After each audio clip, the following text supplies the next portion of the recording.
विश्व पर्यावरण दिवस के अवसर पर 4 से 6 जून तक दिल्ली के प्रगति मैदान के हॉल नंबर 7 में पर्यावरण पर विश्व कॉन्फ्रेंस का आयोजन किया जा रहा है। स्वच्छ ऊर्जा और नई तकनीकी पर अंतर्राष्ट्रीय प्रदर्शनी all India mayor and RWA summit का यह आयोजन किया जा रहा है। इंडिया एग्जीबिशन सर्विसेज के वरिष्ठ सलाहकार श्री NK सहगल इन कार्यक्रम में उत्तराखंड के राज्यपाल के भी आने की उम्मीद है।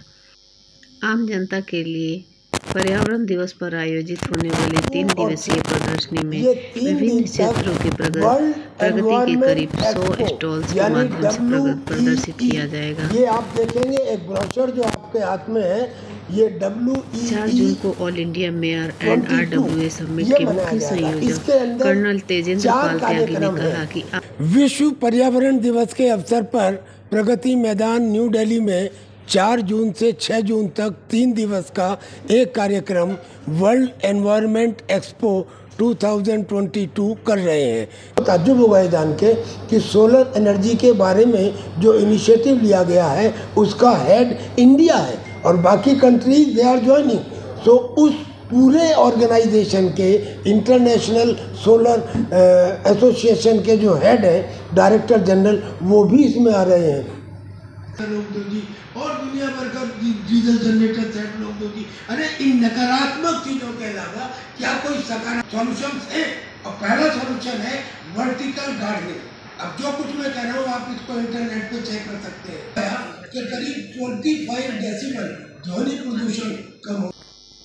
तारीख को भी 5 तारीख को भी 6 तारीख को भी इस एग्जीबिशन में बड़े बड़े लोग, बड़े बड़े घराने और बड़े इंस्टीट्यूशंस और कुछ नगर निगम स्टॉल्स ले रहे हैं। वो स्टॉल्स में बताएंगे कि उन्होंने क्या खास काम किया जो इन चीज़ों से कनेक्टेड है, जैसे क्लीन एनर्जी, जैसे वेस्ट टू एनर्जी प्लांट्स, जैसे वेस्ट डिस्पोजल के नए मेथड, जैसे pneumatic suction of waste disposal, जैसे रिन्यूएबल एनर्जी, जैसे new technologies in recycling, solid waste management, climate change. These are the subjects on which this exhibition will continue from 4th to 6th June. Visitors without any charge are allowed to participate in that exhibition. Concurrently, few other programs will also take place. Those programs are mainly 2. One is World Environment Conference. Another is All India Mayors and RWA's Summit. अब एक समय आ गया है कि हम question mark करें और वो क्वेश्चन मार्क ये है कि अगर तुम नहीं कर सकते हो काम तो हम यानी कि सिविल सोसाइटी आपको बताने को तैयार है कि रास्ता क्या है। सोर्स के ऊपर ही सेग्रीगेट कीजिए, यानी कि गीला और सूखा कूड़ा या बायोडिग्रेडेबल और नॉन बायोडिग्रेडेबल को घर में ही अलग अलग कीजिए। क्या हो पाया 15 साल में? तो ऐसे ही सिंगल यूज प्लास्टिक का बंद हो जाएगा। It is not so easy, it will take some time, लेकिन ये एक बहुत अच्छा स्टार्ट है। अगर सिंगल यूज प्लास्टिक का यूज़ बंद हो जाता है और जो 2 माइक्रोन से कम की प्लास्टिक होती है तो ये बहुत अच्छा होगा। इससे प्रदूषण के ऊपर असर पड़ेगा और प्रदूषण कम होगा। इस कार्यक्रम के अंदर 4 चीज़ें हैं।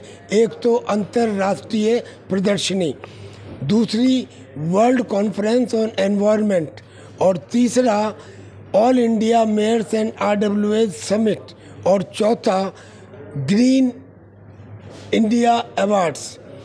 ये कार्यक्रम के अंदर बेसिकली मेयर्स को, कमिश्नर्स को और कॉरपोरेट घराने के सेक्टर्स के लोगों को, इंडस्ट्री को, आम विजिटर्स को, इन सब को आमंत्रित किया गया है। इस कार्यक्रम में 3 दिन एक प्रदर्शनी लगाई जाएगी और जिसमें एनवायरनमेंट से संबंधित क्लीन एनर्जी, एनवायरनमेंट से संबंधित वेस्ट मैनेजमेंट, क्लाइमेट चेंज, ऐसी चीज़ों के ऊपर प्रदर्शनी की जाएगी। हॉल नंबर 7 में 3 कॉन्फ्रेंसेस चलेंगी जिनके बारे में मैंने आपको बताया, जिसमें मेयर्स वगैरह भाग लेंगे और इसके बाद रेजोल्यूशन पास किए जाएंगे और उन रेजोल्यूशन में आज की तारीख में जिन चीज़ों से पॉल्यूशन फैलता है उस पॉल्यूशन को रोकने के समाधान बताए जाएंगे। सर, 1 जुलाई से single use plastic free India की बात की जा रही है और कानून भी लागू करा जा रहा है और सभी फैक्ट्रियों को नोटिस दिया गया है कि आप सिंगल यूज प्लास्टिक को बंद कर दीजिएगा। तो उससे कितना फर्क पड़ सकता है? क्या वो लागू हो सकता है इम्प्लीमेंट? क्योंकि कई सालों से बातें चल रही हैं। जी देखिए, एनवायरनमेंट के लिए भी कितना फायदेमंद होगा? नहीं, अगर सिंगल यूज प्लास्टिक के ऊपर प्रतिबंध लगता है तो उसकी प्रैक्टिकलिटी को इस बात से समझिए कि आज से 15 साल पहले से लोग सोर्स के ऊपर ही सेग्रीगेट कीजिए, यानी कि गीला और सूखा कूड़ा या बायोडिग्रेडेबल और नॉन बायोडिग्रेडेबल को घर में ही अलग अलग कीजिए। क्या हो पाया 15 साल में? तो ऐसे ही सिंगल यूज प्लास्टिक का बंद हो जाएगा। It is not so easy, it will take some time, लेकिन ये एक बहुत अच्छा स्टार्ट है। अगर सिंगल यूज प्लास्टिक का यूज़ बंद हो जाता है और जो 2 माइक्रोन से कम की प्लास्टिक होती है तो ये बहुत अच्छा होगा। इससे प्रदूषण के ऊपर असर पड़ेगा और प्रदूषण कम होगा। ठीक है।